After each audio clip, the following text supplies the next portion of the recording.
Friends, welcome to my YouTube channel. आज हम करेंगे class 10th math chapter number 1 real number. इस video में हम देखेंगे इंट्रोडक्शन प्लस एक्सरसाइज 1.1 का सॉल्यूशन।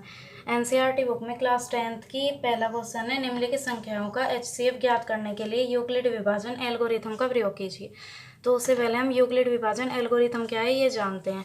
यह यूक्लिड विभाजन प्रमेयिका पर आधारित है। अब यूक्लिड विभाजन प्रमेयिका क्या है ये देखते हैं पहले। यदि ए और बी दो पॉजिटिव इंटीजर्स हैं और हम a को डिवाइड करते हैं b से, तो हमें यहाँ पर q और यहाँ पर कुछ संख्या r, ये दो चीज़ें मिलती हैं। तो ये जो बीच वाली संख्या होती है, ये वाला फॉर्मूला आपने पढ़ा होगा, भाज्य बराबर होता है भाजक गुना भागफल प्लस शेषफल। अब इसमें भाज्य क्या है? भाज्य होता है जिसे भाग कर रहे हैं a। भाजक क्या है? जिससे भाग करते हैं, यहाँ पे किससे भाग की? b से।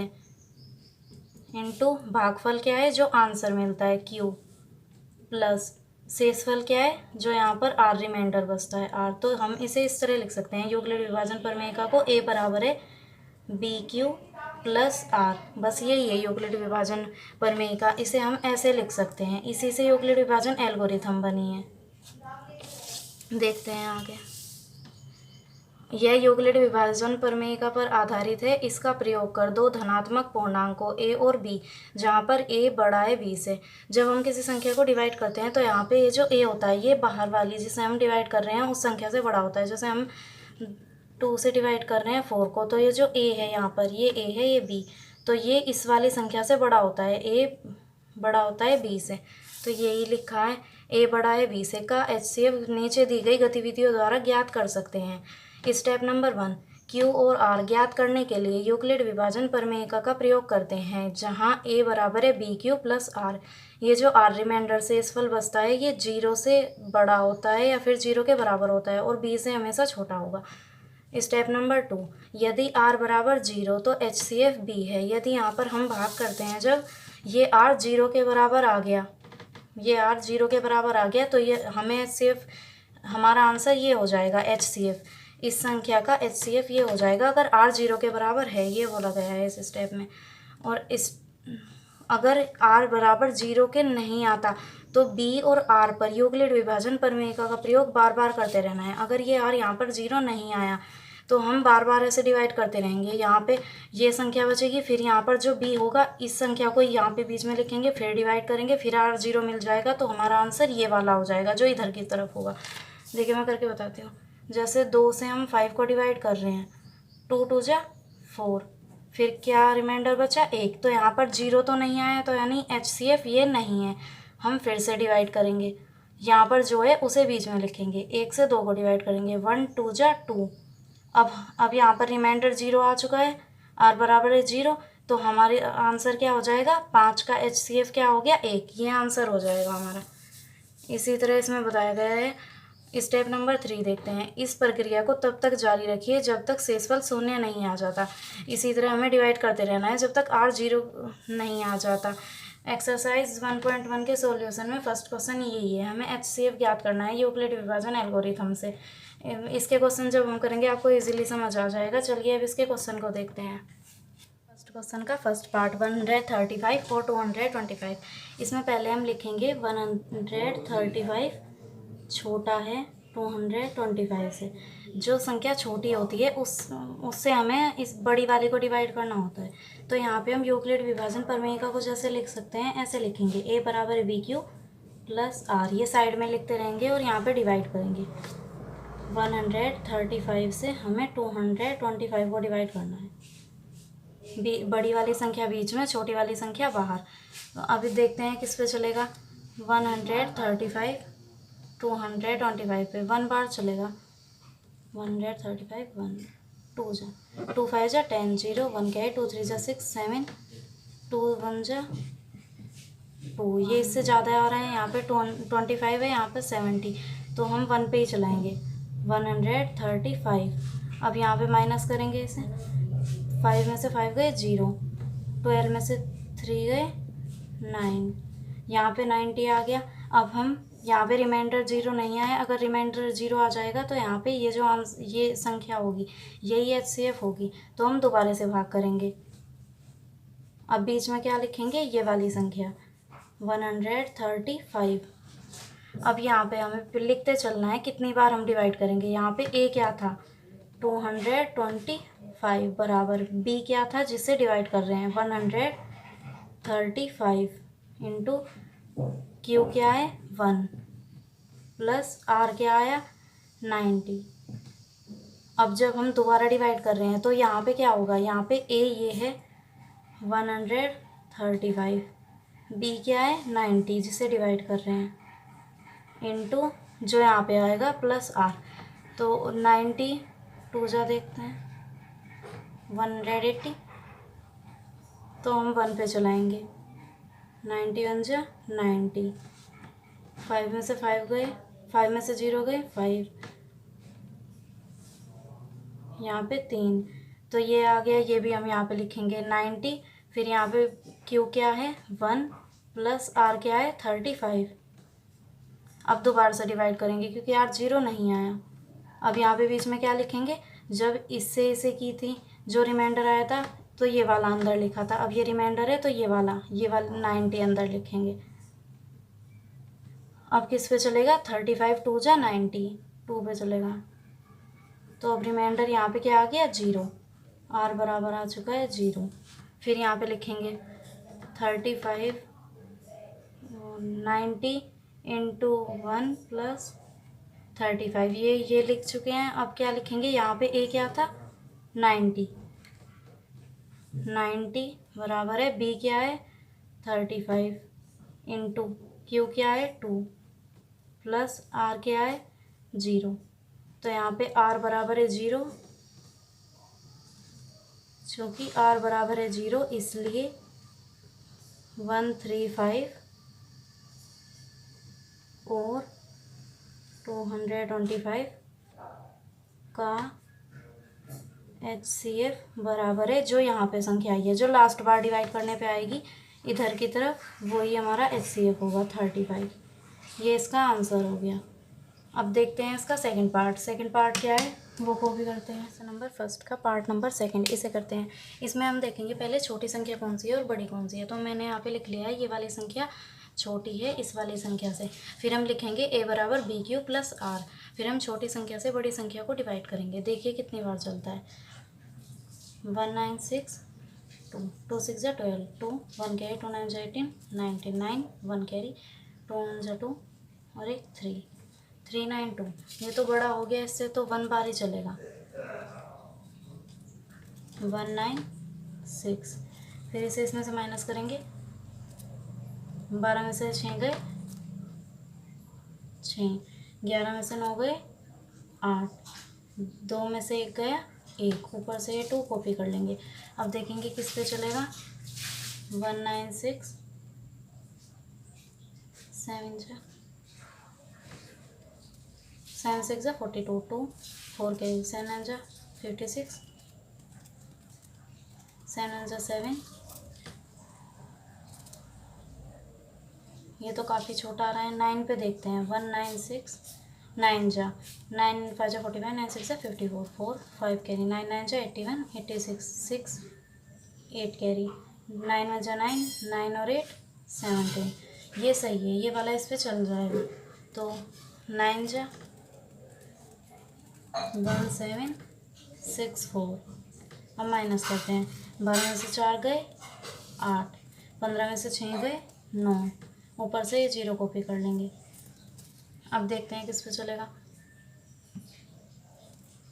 196 5 जा 5 6 जा 30 0 3 कैरी 5 9 जा 45 46 47 48 8 4 4 कैरी 5 1 जा 5 5 और 9 5 और 4 9 980। किस पे चला है 5 पे। तो अब रिमाइंडर आ गया है 0। अब हम इसे ऐसे यहाँ पे लिखेंगे। यहाँ पे A क्या था 38220 बराबर B क्या है 196 इंटू Q क्या है 195 प्लस R क्या है 0। फिर लिखेंगे हम चूँकि R बराबर है 0, इसलिए HCF बराबर होगा 196। ये हमारा आंसर हो जाएगा। यह क्वेश्चन नंबर 2 दर्शाइए कि कोई धनात्मक विषम पूर्णांक 6Q + 1 या 6Q + 3 या 6Q + 5 के रूप का होता है। देखिए यहाँ पे हम पहले कोई धनात्मक विषम पूर्णांक मान लेते हैं। मैंने माना कोई धनात्मक विषम पूर्णांक बराबर a तथा b बराबर 6। आपको यहाँ से हिंट मिल जाएगा कि हमें b क्या मानना है, 6। तो r बराबर होगा, देखिए जब मैंने आपको यूक्लिड विभाजन प्रमेयिका बताई थी तो उसमें मैंने बताया था कि जो r होता है रिमाइंडर वो हमेशा b से छोटा होता है। तो जब b 6 है तो r क्या क्या हो सकता है, 0 1 2 3 4 5 ये संख्याएं हो सकती हैं। ये सारी b से छोटी संख्याएं हैं 6 से। तो अब हम लिखेंगे यूक्लिड विभाजन प्रमेयिका a बराबर BQ + r। इसमें हम r को एक बार 0 लिखेंगे, फिर 1 लिखेंगे, 2 और देखते हैं कितने a के हमें सोल्यूशन मिलते हैं। a बराबर है b क्या है माना है हमने, b है 6 BQ प्लस इस बार हम लिखेंगे 0 एक सोल्यूशन, फिर a बराबर b क्या है 6Q + r। अगली बार हम लिखेंगे 1 दूसरा सॉल्यूशन, a बराबर है 6Q प्लस अब लिखेंगे हम 2 तीसरा solution 6Q + 3 fourth solution, a बराबर है 6Q + 4 फिफ्थ सॉल्यूशन, a बराबर है 6Q + 5 सिक्स्थ सॉल्यूशन। ये सारे इसके सॉल्यूशन हो गए। अब हमें इनमें चेक करना है, आप इस वाले को 6Q + 0 को आप सिर्फ 6Q भी लिख सकते हैं क्योंकि 0 ऐड करने पे वही आंसर आता है, तो आप 6Q भी इसे लिख सकते हैं। अब आपको देखना है इसमें क्या बोला था, धनात्मक विषम पूर्णांक, तो हमें इनमें विषम पूर्णांक देखने हैं। यहाँ पे देखिए जिसके लास्ट में यहाँ पे सम संख्या होगी वो तो सम धनात्मक पूर्णांक होंगे और जिसके लास्ट में यहाँ पे विषम संख्या होगी वो होंगे विषम धनात्मक पूर्णांक। तो देखिए 6Q है, ये 6Q क्या होगा, 6Q तो 2 से भाज्य हो जाएगा, तो ये वाला भी सम धनात्मक पूर्णांक है। ये वाला क्या है, ये विषम धनात्मक पूर्णांक है, ये 2 से भाज्य नहीं होगा। ये वाला सम धनात्मक पूर्णांक, ये भी 2 से भाज्य नहीं होगा। ये वाला ये भी सम धनात्मक पूर्णांक, यहाँ पे 4 है। अगर हम 6 की किसी में मल्टीप्लाई करेंगे +4 करेंगे तो हमें सम संख्या मिलेगी। ये 6Q + 5 ये वाला भी विषम पूर्णांक है। तो क्या बोला था क्वेश्चन में, दर्शाइए कि कोई धनात्मक विषम पूर्णांक इतने या ये 6Q + 1 6Q + 3 6Q + 5 के रूप का होता है। तो अब हम लिखेंगे कोई धनात्मक विषम पूर्णांक 6Q + 1 6Q + 3 6Q + 5 के रूप का होता है।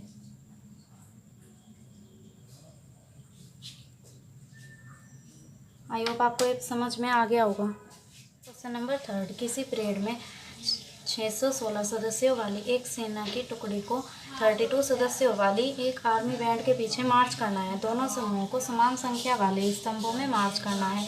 उन अधिकतम स्तंभों की संख्या क्या है जिसमें वे मार्च कर सकते हैं। ये जो अधिकतम वर्ड है यहाँ पे ये बताएगा कि इस क्वेश्चन में हमें HCF निकालना है। अगर यहाँ न्यूनतम या कम से कम होता तो यहाँ पे हम LCM निकालते, बट यहाँ पे हम HCF निकालेंगे और यूक्लिड विभाजन प्रमेयिका से निकालेंगे हम HCF। पहले मैंने पहले टुकड़ियों में जवानों की संख्या कितनी है, 616 यहाँ पे दिया है। दूसरी टुकड़ियों में जवानों की संख्या कितनी है, 32। फिर हम यूक्लिड विभाजन प्रमेयिका से कर रहे हैं तो a बराबर BQ + r लिख लेंगे। फिर हम छोटी वाली संख्या से बड़ी वाली संख्या को भाग करेंगे। इससे हमने इसे डिवाइड किया तो पहले 2 बार कर रहे थे तो ज़्यादा आ रहा था, 1 बार चलेगा। फिर इसे माइनस करने के बाद 6 ऊपर से कॉपी कर लेंगे, फिर 9 बार चला के 288 आ जाएगा। फिर यहाँ पे रिमाइंडर बचेगा 8, तो यहाँ पे 0 नहीं आया इसलिए HCF नहीं निकल पाया। तो हम फिर 8 से 32 को दोबारा डिवाइड करेंगे, 8 4 जा 32। तो अब क्या आ गया, रिमाइंडर 0 आ गया है इसलिए शेषफल बराबर 0। इसलिए HCF बराबर है 8। स्तंभों की अधिकतम संख्या 8 होगी। ये इसका आंसर है। इसमें हमें अधिकतम संख्या बतानी थी, इसलिए हमने HCF निकाला है यूक्लिड विभाजन प्रमेय से। आई होप आपको समझ आ गया होगा। अब देखते हैं क्वेश्चन नंबर 4। यूक्लिड विभाजन प्रमेय का प्रयोग करके दर्शाइए कि किसी धनात्मक पूर्णांक का वर्ग किसी पूर्णांक m के लिए 3m या 3m+1 के रूप का होता है। यहाँ पे हमने माना धनात्मक पूर्णांक बराबर a तथा b बराबर है 3। यहाँ से आपको हिंट मिल जाएगा क्वेश्चन से ही कि आपको 3 लेंगे तो इजीली सोल्व होगा। b बराबर 3, तो r क्या क्या हो सकते हैं, मैंने यूक्लिड विभाजन प्रमेय का मैं आपको बताया b से हमेशा r जो है वो छोटा होगा। तो r क्या हो सकते हैं, अगर b 3 है तो 0, 1 और 2 हो सकते हैं। तो यूक्लिड विभाजन प्रमेय से लिखेंगे a बराबर BQ प्लस r। अब जब b 3 है तो r क्या होंगे, पहले 1 BQ प्लस r है। तो पहले जब हम करेंगे तो r को रखेंगे हम 0। यहाँ पे b क्या है 3Q प्लस 0। एक तो ये वैल्यू आ गई है कि दूसरी आएगी a बराबर है BQ प्लस r। यहाँ पे इस बार क्या है 1, इस बार 1 लिखेंगे। और तीसरी वैल्यू आ जाएगी a बराबर है b, यहाँ पे 3 है Q प्लस इस बार 2 लिखेंगे 2। तो ये 3 वैल्यू आ गई। अब इसमें कहा था कि धनात्मक पूर्णांक का वर्ग, तो इन तीनों का हमें पहले वर्ग करना है। पहले 3Q प्लस 0 को आप 3Q भी लिख सकते हैं, क्योंकि 0 को ऐड करने पे कुछ भी नहीं होगा। तो 3Q का वर्ग करना है, दोनों साइड होगा a का वर्ग बराबर 3Q का वर्ग, फिर a का वर्ग बराबर 3Q प्लस 1 का वर्ग, फिर a का वर्ग प्लस 3Q प्लस 2 का वर्ग। अब देखिए a का वर्ग a स्क्वायर ही हो जाएगा। इसका मतलब क्या है 3 इंटू 3Q स्क्वायर, 3 3 जा 9Q स्क्वायर। यहाँ से आ गया a बराबर है 9Q स्क्वायर। अब हमें किसके रूप का शो करना था, हमें करना था शुरू में 3m। तो हम यहाँ से इस 9 में से 3 कॉमन ले लेंगे, a स्क्वायर बराबर 3 कॉमन आ गया 3Q स्क्वायर। अब यहाँ पे ये जो भी है हमें किसके रूप का दिखाना है, 3m के रूप का। तो 3 तो हमें मिल गया, यहाँ पे m तो है नहीं, यहाँ पे 3Q स्क्वायर है, m तो है नहीं। तो इस पूरे को हम 3Q स्क्वायर को m मान लेंगे। तो फिर ये किसके रूप का हो जाएगा, a स्क्वायर बराबर 3m के रूप का। जहाँ पर ये लिखना है, यहाँ पे m क्या है, जहाँ m बराबर है 3Q स्क्वायर। अब देखिए क्वेश्चन में बोला था 3m के रूप का दिखाना है, तो इस पूरे को हमने m मान लिया, तो ये 3m के रूप का हो गया। यहाँ पे लिखना है कि m क्या है इसमें। अभी इस वाले का स्क्वायर करते हैं, a स्क्वायर बराबर, अब देखिए ये वो वाला फॉर्मूला है, आपने पढ़ा होगा, a प्लस बी स्क्वायर क्या होता है, a square plus 2ab plus B square. ये वाला फॉर्मूला लगाएंगे हम इसमें। ये तो पहले करेंगे a square 3Q square plus 2ab plus B square बराबर, यहाँ पे 3 3 जा 9Q स्क्वायर प्लस 2 3 जा 6 की एक में होगी फिर 6Q प्लस 1 इंटू 1 आ जाएगा। अब हमें अब यहाँ से हम 3 को मना सकता है, क्योंकि हमें किसके रूप का दिखाना है, 3m प्लस 1 के। तो हमें 3 कहीं से लाना होगा, एक तो यहाँ से मिल जाएगा हमें, यहाँ पे भी एक है, यहाँ पे भी एक है, पर हमें 3 लाना है। तो हम इन दोनों में से 3 कॉमन लेंगे, a स्क्वायर बराबर 3 कॉमन लेंगे हम, यहाँ पे 3 बचेगा Q स्क्वायर प्लस यहाँ 2Q प्लस 1। अब ये जो बीच की जितनी भी वैल्यू हैं इन सबको हम m मान लेंगे। फिर ये किसके रूप का हो जाएगा, ए स्क्वायर बराबर 3m प्लस ये जो एक बचा ये ऐसे ही लिख देंगे। तो यहाँ पे भी हमें लिखना होगा, वहाँ पे m की अलग वैल्यू थी, 3q को हमने m बोला था, यहाँ पे m किसे बोला है, जहाँ m बराबर है 3q स्क्वायर प्लस 2q। तो अब ये इसके रूप का दिख रहा है, जैसे ये वाला दिख रहा था। क्वेश्चन में बोला था 3m प्लस 1, वैसे तो ये आ गया, पर इसकी 3 वैल्यू हो सकती हैं कि, तो हमें इसका भी स्क्वायर करना होगा। ए स्क्वायर बराबर, यही वाला फॉर्मूला हम यहाँ पे भी लगाएंगे। तो 3q square plus 2ab plus b square. अब यहाँ से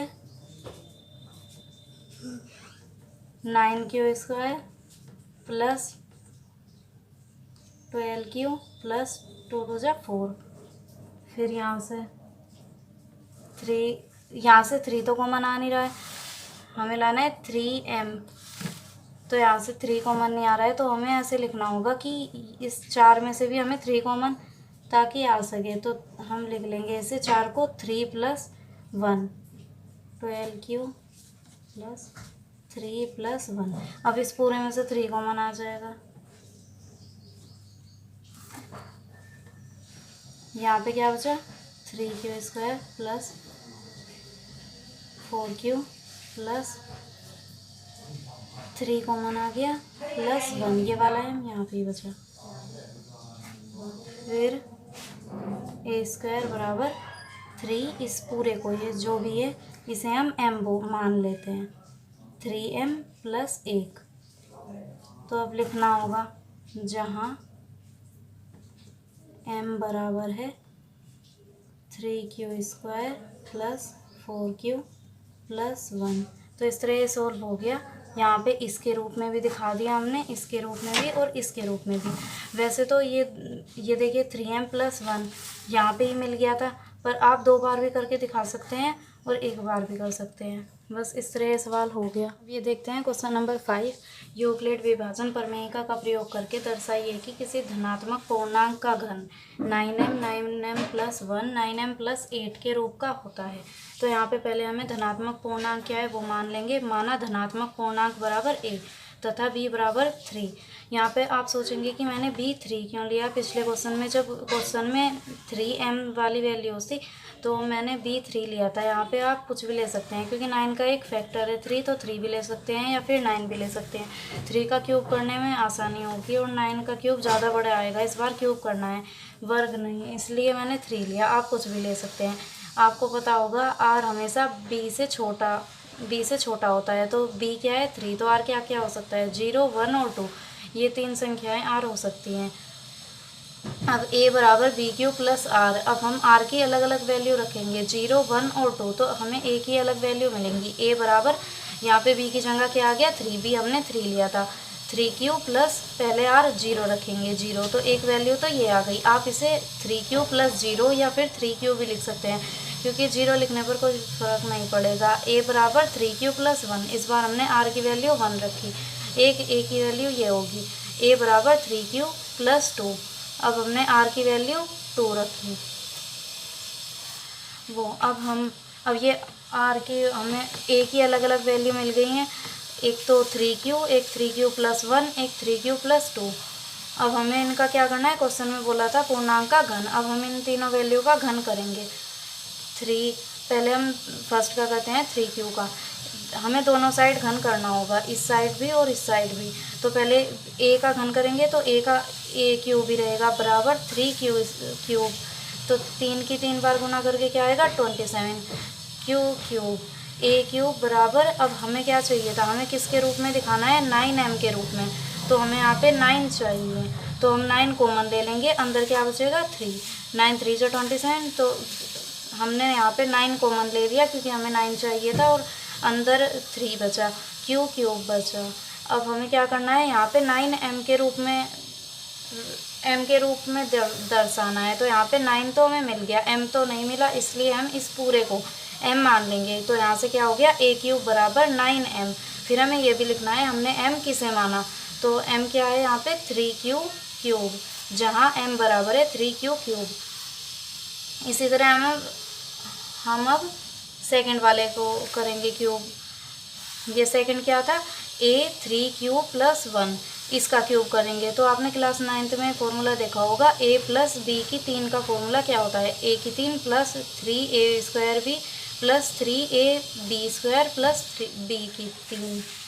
तो यहाँ पे a इसे मानेंगे, b ये है, तो a क्यूब बराबर यहाँ से a स्क्वायर a क्यूब है, तो a क्या है ये, इसका क्यूब कर देंगे प्लस 3a स्क्वायर बी, 3 ऐसे लिखेंगे, a क्या है ये, इसका स्क्वायर प्लस b क्या है 1 प्लस यहाँ पे 3ab स्क्वायर है, 3a क्या है यहाँ पे 3q प्लस b क्या है 1 का स्क्वायर प्लस लास्ट में क्या है b क्यूब, तो 1 का क्यूब कर देंगे। अब इसे सोल्व करेंगे, a क्यूब बराबर 3 की 3 बार मल्टीप्लाई करके 27 आ जाएगा और q की करके q क्यूब रहेगा।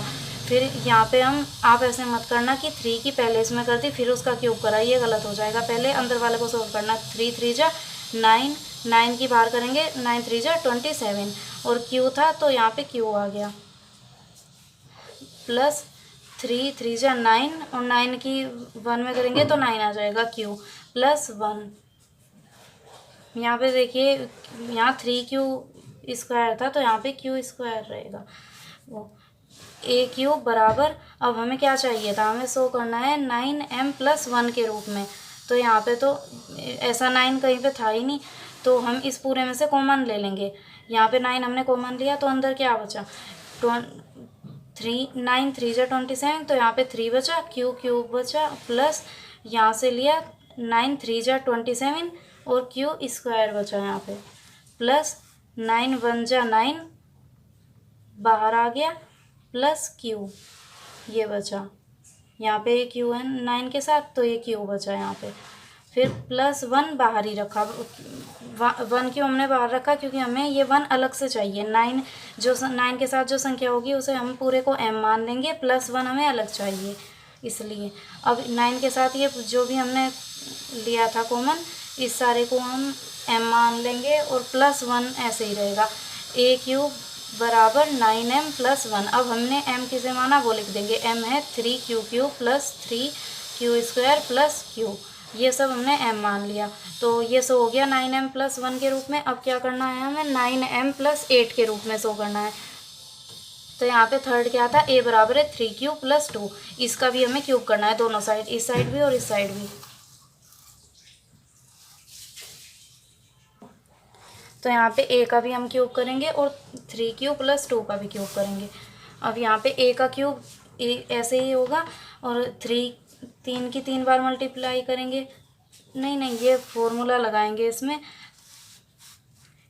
a की 3 plus 3a square B plus 3ab square plus b cube, ये लगाएंगे। तो यहाँ पे a ये है, b ये है, a cube plus 3a square, a ये था इंटू b प्लस 3a, ये हो गया 3q plus into b square plus b cube.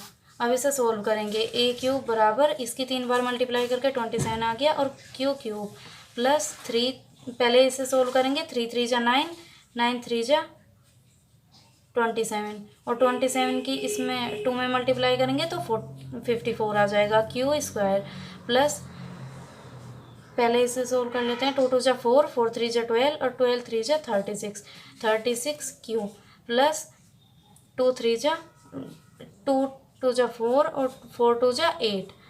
याद रखना आपको यहाँ पे 2 की 3 से मल्टीप्लाई नहीं करनी, 2 इंटू 2 इंटू 2 करना है, 2 2 जा 4 और 4 2 जा 8। अब हमें किसके रूप में शो करना था, 9m प्लस 8 के रूप में। तो यहाँ से हम 9 कॉमन ले लेंगे, a क्यूब बराबर है 9 हमने कॉमन ले लिया तो यहाँ पे क्या बचा 3 क्यूब प्लस, ये कुछ नहीं है, प्लस यहाँ से क्या कॉमन आ जाएगा, 9 6 जा 54, यहाँ पे 6 आ गया, q स्क्वायर प्लस 9 4 जा 36 होता है, यहाँ 4 आ गया, q प्लस 8। ये हमने 8 बाहर इसलिए रखा ताकि हम इसके रूप में इसे शो कर सकें। अब हम इस पूरे को क्या बोल देंगे, 9 के जो साथ है इसे पूरे को हम m मान लेंगे। तो यहाँ a क्यूब बराबर है 9m प्लस ये जो 8 था ये ऐसे ही लिख दिया। फिर ये भी बताना पड़ता है यहाँ m किसे माना हमने, जहाँ m बराबर है ये जो पूरी संख्या थी 3q cube plus 6q square plus 4q। I hope आपको ये वीडियो अच्छी लगी होगी। अच्छी लगी हो तो प्लीज़ लाइक ज़रूर करें एंड मेरे चैनल को सब्सक्राइब ज़रूर करें। अगर आपको कोई भी डाउट हो तो आप कमेंट में ज़रूर पूछना। बाय।